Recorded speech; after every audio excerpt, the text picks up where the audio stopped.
ಎಲ್ಲರಿಗೂ ನಮಸ್ಕಾರ. ಓಂ ನಮಃ ಶಿವಾಯ. ಇಂದು ಈ ವಿಡಿಯೋದ ಮೂಲಕ ಮಿಥುನ ರಾಶಿಯವರ ಜಾತಕ ಫಲಿತಾಂಶಗಳ ಬಗ್ಗೆ ತಿಳಿದುಕೊಳ್ಳೋಣ. ಸ್ನೇಹಿತರೆ, ಇಂದಿನ ಈ ವಿಡಿಯೋವನ್ನು ಕೊನೆಯವರೆಗೂ ತಪ್ಪದೇ ನೋಡಿ, ಏಕೆಂದರೆ ಇಂದು ನಾನು ಹೇಳಲಿರುವ ವಿಷಯವು ನಿಮ್ಮ ಜೀವನದಲ್ಲಿ ಒಂದು ದೊಡ್ಡ ಬದಲಾವಣೆಗೆ ಕಾರಣವಾಗುವ ಸಾಧ್ಯತೆ ಇದೆ. ಕೆಲವೊಮ್ಮೆ ನಮ್ಮ ಜೀವನದಲ್ಲಿ ನಡೆಯುವ ಕೆಲವು ಘಟನೆಗಳು ಸಾಮಾನ್ಯವೆಂದು ನಾವು ಭಾವಿಸುತ್ತೇವೆ, ಆದರೆ ಅವು ಸಾಮಾನ್ಯ ಘಟನೆಗಳಲ್ಲ. ಅವು ನಮ್ಮ ಭವಿಷ್ಯದಲ್ಲಿ ಆಗಲಿರುವ ಬದಲಾವಣೆಯ ಮುನ್ಸೂಚನೆಗಳಾಗಿರಬಹುದು.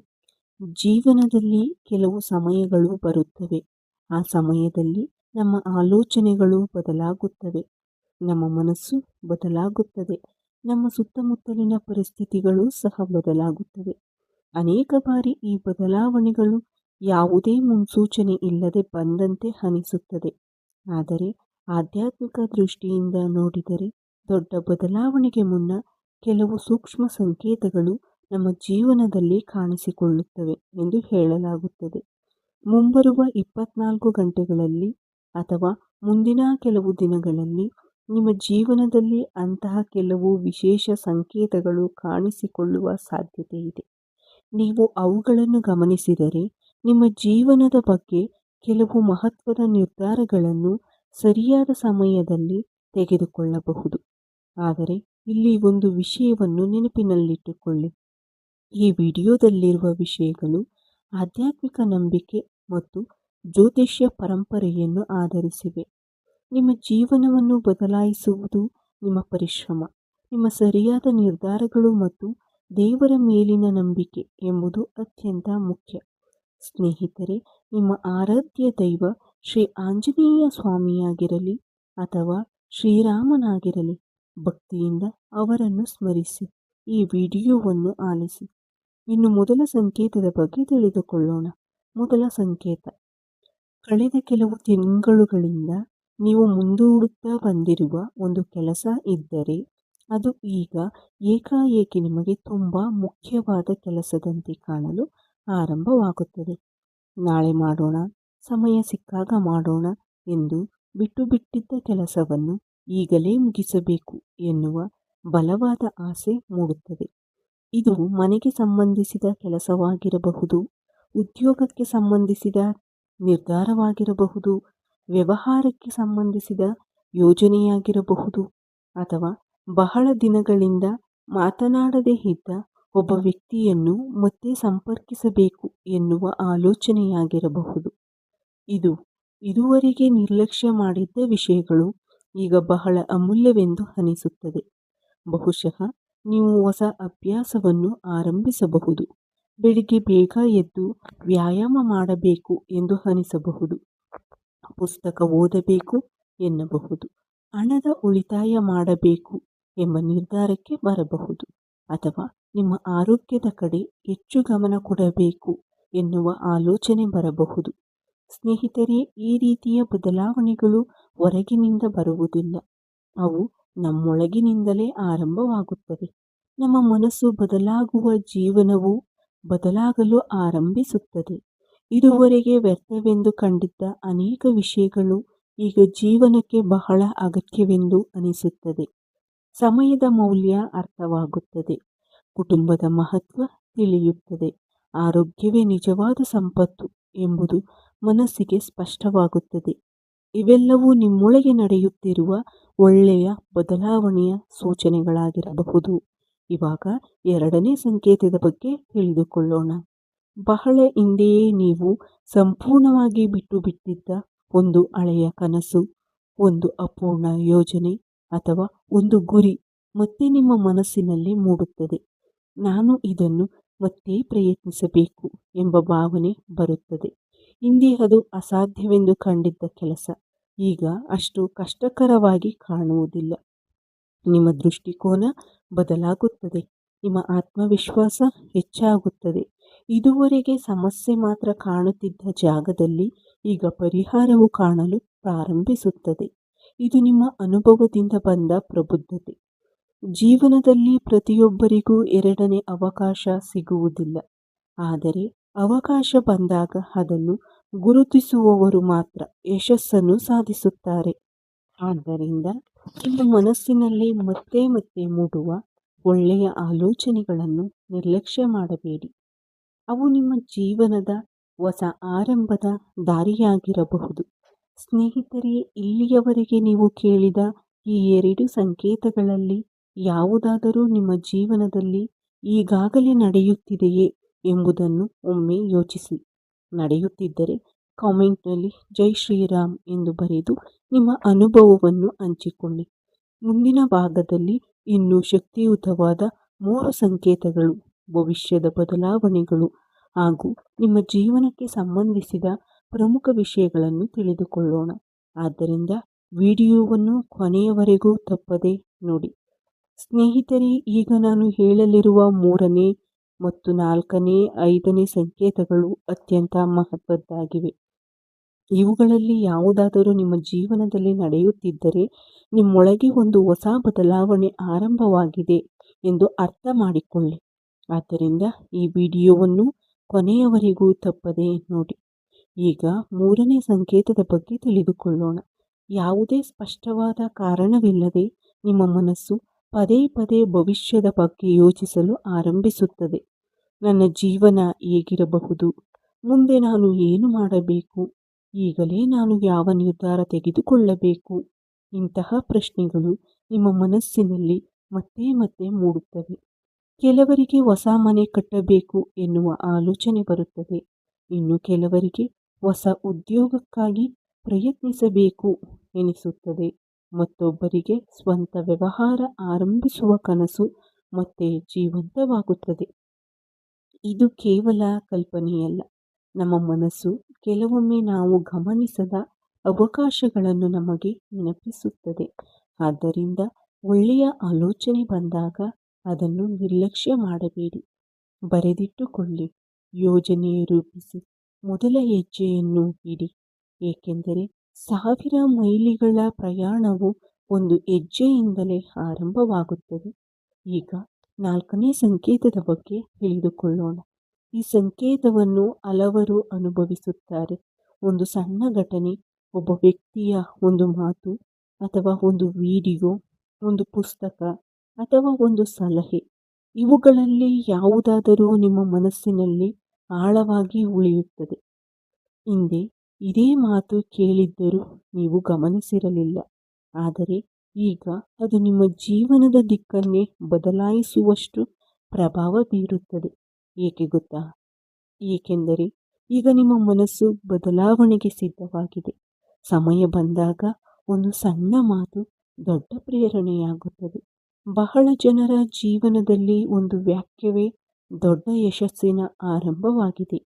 ಆದ್ದರಿಂದ ನಿಮಗೆ ಸಿಗುವ ಒಳ್ಳೆಯ ಸಲಹೆಗಳನ್ನು ನಿರ್ಲಕ್ಷ್ಯ ಮಾಡಬೇಡಿ. ಈಗ 5ನೇ ಸಂಕೇತದ ಬಗ್ಗೆ ತಿಳಿದುಕೊಳ್ಳೋಣ. ಇದು ಅತ್ಯಂತ ಆಶ್ಚರ್ಯಕರವಾದ ಸಂಕೇತ. ಒಮ್ಮೆ ನಿಮ್ಮ ಜೀವನವನ್ನು ಗಮನಿಸಿ. ಕೆಲವರು ನಿಧಾನವಾಗಿ ನಿಮ್ಮ ಜೀವನದಿಂದ ದೂರವಾಗುತ್ತಿದ್ದಾರೆ. ಯಾವುದೇ ಕಾರಣವಿಲ್ಲದೆ ಸಂಪರ್ಕ ಕಡಿಮೆಯಾಗಿರಬಹುದು, ಮಾತುಕತೆ ಕಡಿಮೆಯಾಗಿರಬಹುದು. ಇನ್ನೊಂದೆಡೆ ಹೊಸ ವ್ಯಕ್ತಿಗಳು ನಿಮ್ಮ ಜೀವನಕ್ಕೆ ಬರುತ್ತಿದ್ದಾರೆ. ಹೊಸ ಪರಿಚಯಗಳು ಆಗುತ್ತಿವೆ. ಹೊಸ ಅವಕಾಶಗಳು ನಿಮ್ಮನ್ನು ಹುಡುಕಿಕೊಂಡು ಬರುತ್ತಿವೆ. ಇದು ಜೀವನದ ಸಹಜ ನಿಯಮ. ಒಂದು ಬಾಗಿಲು ಮುಚ್ಚಿದಾಗ ಮತ್ತೊಂದು ಬಾಗಿಲು ತೆರೆಯುತ್ತದೆ. ಆದ್ದರಿಂದ ನಿಮ್ಮ ಜೀವನದಿಂದ ಯಾರಾದರೂ ದೂರವಾದರೆ ಅದಕ್ಕಾಗಿ ಹೆಚ್ಚು ದುಃಖಪಡಬೇಡಿ.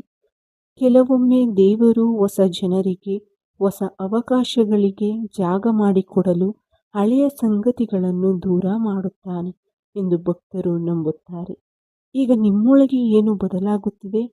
ಸ್ನೇಹಿತರೆ, ನೀವು ಮೊದಲು ಇದ್ದ ವ್ಯಕ್ತಿಯೇ ಈಗ ಇಲ್ಲ. ನಿಮ್ಮ ಆಲೋಚನೆಗಳು ಬದಲಾಗುತ್ತಿವೆ, ನಿಮ್ಮ ಆದ್ಯತೆಗಳು ಬದಲಾಗುತ್ತಿವೆ. ಈಗ ನಿಮಗೆ ಸಮಯದ ಬೆಲೆ ಗೊತ್ತಾಗಿದೆ, ಹಣದ ಮೌಲ್ಯವೂ ಸಹ ಗೊತ್ತಾಗುತ್ತಿದೆ, ಒಳ್ಳೆಯ ಸಂಬಂಧಗಳ ಮಹತ್ವ ಕೂಡ ಗೊತ್ತಾಗಿದೆ. ಅನಗತ್ಯ ಜಗಳಗಳಿಂದ ದೂರ ಇರಬೇಕು ಎನಿಸುತ್ತದೆ. ಮನಸ್ಸಿಗೆ ಶಾಂತಿ ಬೇಕು ಎನಿಸುತ್ತದೆ. ಇದು ಒಳ್ಳೆಯ ಲಕ್ಷಣ. ಏಕೆಂದರೆ ಯಶಸ್ಸಿನ ಮೊದಲ ಹೆಜ್ಜೆ ಮನಸ್ಸಿನ ಬದಲಾವಣೆ. ದೇವರ ಕಡೆಗೆ ಆಕರ್ಷಣೆ ಹೆಚ್ಚಾಗುವುದು. ಇನ್ನೊಂದು ವಿಶೇಷ ಸಂಗತಿ, ಇತ್ತೀಚಿನ ದಿನಗಳಲ್ಲಿ ನಿಮಗೆ ದೇವಾಲಯಕ್ಕೆ ಹೋಗಬೇಕು ಎನಿಸುತ್ತಿದೆಯೇ? ಆಂಜನೇಯ ಸ್ವಾಮಿಯ ನಾಮಸ್ಮರಣೆ ಮಾಡಬೇಕು ಎನಿಸುತ್ತಿದೆಯೇ? ಶ್ರೀರಾಮನ ಹೆಸರು ಪದೇ ಪದೇ ನೆನಪಾಗುತ್ತಿದೆಯೇ? ಹಾಗಿದ್ದರೆ ಇದನ್ನು ನಿರ್ಲಕ್ಷ್ಯ ಮಾಡಬೇಡಿ. ದೇವರ ಸ್ಮರಣೆ ಮನಸ್ಸಿಗೆ ಧೈರ್ಯ ಕೊಡುತ್ತದೆ. ಭಕ್ತಿ ನಮ್ಮೊಳಗೆ ಆತ್ಮವಿಶ್ವಾಸವನ್ನು ಬೆಳೆಸುತ್ತದೆ. ಆತ್ಮವಿಶ್ವಾಸವೇ ಯಶಸ್ಸಿನ ಮೊದಲ ಮೆಟ್ಟಿಲು. ಆದ್ದರಿಂದ ಪ್ರತಿದಿನ ಕೆಲವು ನಿಮಿಷಗಳಾದರೂ ಪ್ರಾರ್ಥನೆ ಮಾಡಿ, ಮಂತ್ರ ಜಪ ಮಾಡಿ, ಮನಸ್ಸಿಗೆ ಶಾಂತಿ ಕೊಡಿ. ಅತ್ಯಂತ ಮುಖ್ಯವಾದ ಮಾತು ಸ್ನೇಹಿತರೆ, ನಾವು ಹಲವಾರು ಬಾರಿ ನಮ್ಮ ಸಮಸ್ಯೆಗಳಿಗೆ ಇತರರನ್ನು ಕಾರಣವೆಂದು ಭಾವಿಸುತ್ತೇವೆ. ಆದರೆ ಕೆಲವೊಮ್ಮೆ ನಮ್ಮ ನಿರ್ಧಾರಗಳು ನಮ್ಮ ಸಮಸ್ಯೆಗಳಿಗೆ ಕಾರಣವಾಗಿರಬಹುದು. ತುರ್ತು ನಿರ್ಧಾರ, ಅತಿಯಾದ ನಂಬಿಕೆ, ಅನಗತ್ಯ ಖರ್ಚು, ತಪ್ಪು ಸ್ನೇಹ ಇವುಗಳು ಜೀವನವನ್ನು ಕಷ್ಟಕ್ಕೆ ತಳ್ಳಬಹುದು. ಆದ್ದರಿಂದ ಇಂದಿನಿಂದ ಒಂದು ನಿರ್ಧಾರ ಮಾಡಿ. ನಾನು ಯೋಚಿಸಿ ಮಾತನಾಡುತ್ತೇನೆ, ಯೋಚಿಸಿ ಹಣ ಖರ್ಚು ಮಾಡುತ್ತೇನೆ, ಯೋಚಿಸಿ ಸ್ನೇಹ ಮಾಡುತ್ತೇನೆ. ಈ 3 ನಿರ್ಧಾರಗಳು ನಿಮ್ಮ ಜೀವನವನ್ನು ಬದಲಾಯಿಸಬಹುದು. ಸ್ನೇಹಿತರೆ, ಮುಂದಿನ ಭಾಗದಲ್ಲಿ ನಿಮ್ಮ ಆರ್ಥಿಕ ಸ್ಥಿತಿ, ಉದ್ಯೋಗ, ಆರೋಗ್ಯ, ಕುಟುಂಬ ಮತ್ತು ಕೊನೆಯಲ್ಲಿ ಆಂಜನೇಯ ಸ್ವಾಮಿಯ ಅತ್ಯಂತ ಶಕ್ತಿಯುತವಾದ ಸರಳ ಪರಿಹಾರದ ಬಗ್ಗೆ ತಿಳಿದುಕೊಳ್ಳೋಣ. ಆದ್ದರಿಂದ ವಿಡಿಯೋವನ್ನು ಎಲ್ಲಿಯೂ ಸ್ಕಿಪ್ ಮಾಡದೆ ಕೊನೆಯವರೆಗೂ ತಪ್ಪದೇ ನೋಡಿ. ಸ್ನೇಹಿತರೆ, ಈಗ ಈ ವಿಡಿಯೋದ ಅತ್ಯಂತ ಪ್ರಮುಖ ಭಾಗಕ್ಕೆ ಬಂದಿದ್ದೇವೆ. ಇಲ್ಲಿ ಹೇಳಲಿರುವ ವಿಷಯವನ್ನು ಕೊನೆಯವರೆಗೂ ಗಮನವಿಟ್ಟು ಆಲಿಸಿ. ಇದುವರೆಗೆ ನೀವು ಕೇಳಿದ ಸಂಕೇತಗಳಲ್ಲಿ ಒಂದಾದರೂ ನಿಮ್ಮ ಜೀವನದಲ್ಲಿ ನಡೆಯುತ್ತಿದ್ದರೆ, ಇನ್ನು ಮುಂದೆ ನೀವು ತೆಗೆದುಕೊಳ್ಳುವ ನಿರ್ಧಾರಗಳು ಅತ್ಯಂತ ಜಾಣ್ಮೆಯಿಂದಿರಬೇಕು. ಆರ್ಥಿಕ ಜೀವನದಲ್ಲಿ ಬದಲಾವಣೆ. ಕಳೆದ ಕೆಲವು ತಿಂಗಳುಗಳಿಂದ ಹಣಕಾಸಿನ ಒತ್ತಡ ಅನುಭವಿಸುತ್ತಿರುವವರಿದ್ದರೆ, ಮೊದಲು ನಿಮ್ಮ ಖರ್ಚಿನ ಮೇಲೆ ನಿಯಂತ್ರಣ ಸಾಧಿಸಿ. ಹಣ ಸಂಪಾದಿಸುವುದು ಎಷ್ಟು ಮುಖ್ಯವೋ, ಅದನ್ನು ಸರಿಯಾಗಿ ಬಳಸುವುದೂ ಕೂಡ ಅಷ್ಟೇ ಮುಖ್ಯ. ಮುಂದಿನ ದಿನಗಳಲ್ಲಿ ಹೊಸ ಆದಾಯದ ಅವಕಾಶಗಳು ನಿಮ್ಮ ಮುಂದೆ ಬರಬಹುದು. ಕೆಲವರಿಗೆ ಉದ್ಯೋಗದ ಅವಕಾಶ ದೊರೆಯಬಹುದು. ಕೆಲವರಿಗೆ ಉದ್ಯೋಗದಲ್ಲಿ ಬಡ್ತಿ ಅಥವಾ ಉತ್ತಮ ಜವಾಬ್ದಾರಿ ಸಿಗಬಹುದು. ವ್ಯಾಪಾರ ಮಾಡುವವರಿಗೆ ಹೊಸ ಗ್ರಾಹಕರು ಅಥವಾ ಹೊಸ ಸಹಭಾಗಿತ್ವದ ಅವಕಾಶಗಳು ಸಿಗಬಹುದು. ಆದರೆ ಯಾವುದೇ ಅವಕಾಶ ಬಂದರೂ ತುರ್ತು ನಿರ್ಧಾರ ಮಾಡಬೇಡಿ. ಮೊದಲು ಪರಿಶೀಲಿಸಿ, ನಂತರ ನಿರ್ಧಾರ ತೆಗೆದುಕೊಳ್ಳಿ. ನಿಮ್ಮ ಯಶಸ್ಸಿಗೆ ಅಡ್ಡಿಯಾಗುವ 3 ವಿಷಯಗಳು. ಸ್ನೇಹಿತರೆ, ಒಬ್ಬ ವ್ಯಕ್ತಿ ಜೀವನದಲ್ಲಿ ಮುಂದೆ ಬರದಂತೆ ತಡೆಯುವ 3 ದೊಡ್ಡ ಕಾರಣಗಳಿವೆ. ಮೊದಲನೆಯದು ಭಯ, ಎರಡನೆಯದು ಸೋಮಾರಿತನ, ಮೂರನೆಯದು ನಂತರ ನೋಡೋಣ ಎನ್ನುವ ಅಭ್ಯಾಸ. ಈ 3 ಅಭ್ಯಾಸಗಳನ್ನು ನೀವು ಬಿಟ್ಟ ದಿನದಿಂದಲೇ ನಿಮ್ಮ ಜೀವನ ಬದಲಾಗಲು ಆರಂಭವಾಗುತ್ತದೆ. ಯಾವುದೇ ಕೆಲಸವನ್ನು ಮುಂದೂಡಬೇಡಿ. ಸಮಯವನ್ನು ಗೌರವಿಸಿ. ಇಂದು ಮಾಡಬೇಕಾದ ಕೆಲಸವನ್ನು ಇಂದೇ ಮಾಡಿ. ಸಂಬಂಧಗಳಲ್ಲಿ ಜಾಗ್ರತೆ. ನಿಮ್ಮ ಜೀವನದಲ್ಲಿ ಹೊಸ ವ್ಯಕ್ತಿಗಳು ಬರಬಹುದು, ಹೊಸ ಸ್ನೇಹಗಳು ಆರಂಭವಾಗಬಹುದು. ಆದರೆ ಪ್ರತಿಯೊಬ್ಬರೂ ತಕ್ಷಣ ನಂಬಬೇಡಿ. ನಂಬಿಕೆ ಗಳಿಸಬೇಕಾದದ್ದು ಉಡುಗೊರೆಯಾಗಿ ಕೊಡುವಂಥದ್ದಲ್ಲ. ನಿಮ್ಮ ವೈಯಕ್ತಿಕ ವಿಷಯಗಳು, ನಿಮ್ಮ ಹಣಕಾಸಿನ ಮಾಹಿತಿ, ನಿಮ್ಮ ಭವಿಷ್ಯದ ಯೋಜನೆಗಳು ಇವುಗಳನ್ನು ಎಲ್ಲರ ಜೊತೆಯೂ ಹಂಚಿಕೊಳ್ಳಬೇಡಿ. ಮೌನವೂ ಕೆಲವೊಮ್ಮೆ ದೊಡ್ಡ ರಕ್ಷಣೆಯಾಗುತ್ತದೆ. ಆರೋಗ್ಯದ ಕಡೆ ಗಮನ ಕೊಡಿ. ಹಣ ಸಂಪಾದಿಸಲು ಆರೋಗ್ಯವನ್ನು ಕಳೆದುಕೊಳ್ಳಬೇಡಿ. ಪ್ರತಿದಿನ ಸ್ವಲ್ಪ ಸಮಯ ವ್ಯಾಯಾಮ ಮಾಡಿ. ಸಾಕಷ್ಟು ನೀರು ಕುಡಿಯಿರಿ. ಒಳ್ಳೆಯ ಸಾತ್ವಿಕ ಆಹಾರವನ್ನು ಸೇವಿಸಿ. ನಿದ್ರೆಯನ್ನು ನಿರ್ಲಕ್ಷ್ಯ ಮಾಡಬೇಡಿ. ಆರೋಗ್ಯ ಉತ್ತಮವಾಗಿದ್ದರೆ ಮಾತ್ರ ಜೀವನದ ಅವಕಾಶಗಳನ್ನು ಸಂಪೂರ್ಣವಾಗಿ ಬಳಸಿಕೊಳ್ಳಬಹುದು. ಆಧ್ಯಾತ್ಮಿಕ ಸಂದೇಶ. ಸ್ನೇಹಿತರೆ, ಯಾವುದೇ ಪರಿಸ್ಥಿತಿ ಬಂದರೂ ದೇವರ ಮೇಲಿನ ನಂಬಿಕೆಯನ್ನು ಕಳೆದುಕೊಳ್ಳಬೇಡಿ. ಭಕ್ತಿ ಎಂದರೆ ಕೇವಲ ಅದ್ಭುತಗಳನ್ನು ನಿರೀಕ್ಷಿಸುವುದು ಅಲ್ಲ. ಭಕ್ತಿ ಎಂದರೆ ಧೈರ್ಯದಿಂದ ಬದುಕುವುದು, ಒಳ್ಳೆಯ ಕೆಲಸ ಮಾಡುವುದು, ಪ್ರಾಮಾಣಿಕವಾಗಿ ದುಡಿಯುವುದು ಮತ್ತು ಸಂಕಷ್ಟದಲ್ಲಿಯೂ ಆಸೆಯನ್ನು ಕಳೆದುಕೊಳ್ಳದಿರುವುದು. ಶ್ರೀ ಆಂಜನೇಯ ಸ್ವಾಮಿಯ ಜೀವನವೇ ಇದಕ್ಕೆ ದೊಡ್ಡ ಉದಾಹರಣೆ. ಅವರು ತಮ್ಮ ಶಕ್ತಿಯನ್ನು ಶ್ರೀರಾಮನ ಸೇವೆಗೆ ಬಳಸಿದರು. ನಾವು ಕೂಡ ನಮ್ಮ ಶಕ್ತಿ, ಸಮಯ ಮತ್ತು ಪ್ರತಿಭೆಯನ್ನು ಒಳ್ಳೆಯ ಕೆಲಸಗಳಿಗೆ ಬಳಸಿದರೆ ಜೀವನದಲ್ಲಿ ಖಂಡಿತ ಯಶಸ್ಸು ಸಿಗುತ್ತದೆ. ನೀವು ಬಯಸಿದರೆ ಒಂದು ಸರಳ ಪ್ರಾರ್ಥನೆಯನ್ನು ಮಾಡಬಹುದು. ಬೆಳಿಗ್ಗೆ ಸ್ನಾನ ಮಾಡಿ ಮನಸ್ಸನ್ನು ಶಾಂತವಾಗಿರಿಸಿ ಆಂಜನೇಯ ಸ್ವಾಮಿಯ ಚಿತ್ರ ಅಥವಾ ದೇವಾಲಯದ ಮುಂದೆ ನಿಂತು ಭಕ್ತಿಯಿಂದ ಈ ಮಂತ್ರವನ್ನು 11 ಬಾರಿ ಜಪಿಸಿ. ಓಂ ಹನುಮತೆಯೇ ನಮಃ ಅಥವಾ ಶ್ರೀರಾಮದೂತಾಯ ನಮಃ.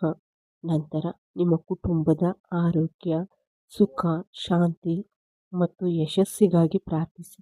ಪ್ರಾರ್ಥನೆಯ ಜೊತೆಗೆ ನಿಮ್ಮ ಕರ್ತವ್ಯವನ್ನು ಪ್ರಾಮಾಣಿಕವಾಗಿ ನಿರ್ವಹಿಸಿ. ಅದೇ ನಿಜವಾದ ಭಕ್ತಿ. ಸ್ನೇಹಿತರೆ, ಇಂದು ಈ ವಿಡಿಯೋದಲ್ಲಿ ಹೇಳಿದ ವಿಷಯಗಳನ್ನು ಮೂಢನಂಬಿಕೆಯಾಗಿ ಸ್ವೀಕರಿಸುವ ಅಗತ್ಯವಿಲ್ಲ. ಆದರೆ ನಿಮ್ಮ ಜೀವನವನ್ನು ಒಮ್ಮೆ ಪರಿಶೀಲಿಸಿ. ನಿಮ್ಮ ಆಲೋಚನೆಗಳನ್ನು ಬದಲಾಯಿಸುವ, ನಿಮ್ಮ ಸಮಯವನ್ನು ಗೌರವಿಸಿ, ನಿಮ್ಮ ಗುರಿಯನ್ನು ಸ್ಪಷ್ಟವಾಗಿ ನಿರ್ಧರಿಸಿ, ನಿಮ್ಮ ಪರಿಶ್ರಮವನ್ನು ಹೆಚ್ಚಿಸಿ. ದೇವರ ಆಶೀರ್ವಾದದ ಜೊತೆಗೆ ನಿಮ್ಮ ಪ್ರಯತ್ನವು ಸೇರಿದಾಗ ಯಶಸ್ಸು ನಿಮ್ಮನ್ನು ಹುಡುಕಿಕೊಂಡೇ ಬರುತ್ತದೆ. ಈ ವಿಡಿಯೋ ನಿಮಗೆ ಇಷ್ಟವಾದರೆ ಒಂದು ಲೈಕ್ ಮಾಡಿ. ಇಂತಹ ಆಧ್ಯಾತ್ಮಿಕ ಹಾಗೂ ಪ್ರೇರಣಾದಾಯಕ ವಿಡಿಯೋಗಳನ್ನು ನೋಡಲು ನಮ್ಮ ಚಾನಲನ್ನು ಸಬ್ಸ್ಕ್ರೈಬ್ ಮಾಡಿ ಮತ್ತು ಕಾಮೆಂಟ್ನಲ್ಲಿ ತಪ್ಪದೆ ಜೈ ಶ್ರೀರಾಮ್ ಅಥವಾ ಜೈ ಆಂಜನೇಯ ಎಂದು ಬರೆಯಿರಿ. ನಿಮ್ಮ ಮತ್ತು ನಿಮ್ಮ ಕುಟುಂಬದ ಮೇಲೆ ಶ್ರೀರಾಮ ಮತ್ತು ಶ್ರೀ ಆಂಜನೇಯ ಸ್ವಾಮಿಯ ಕೃಪೆ ಸದಾ ಇರಲಿ. ಧನ್ಯವಾದಗಳು. ಜೈ ಶ್ರೀರಾಮ್, ಜೈ ಹನುಮಾನ್. ಈ ವಿಡಿಯೋ ವೀಕ್ಷಿಸಿದ ನನ್ನ ಎಲ್ಲ ವೀಕ್ಷಕರಿಗೆ ಹೃತ್ಪೂರ್ವಕ ಧನ್ಯವಾದಗಳು.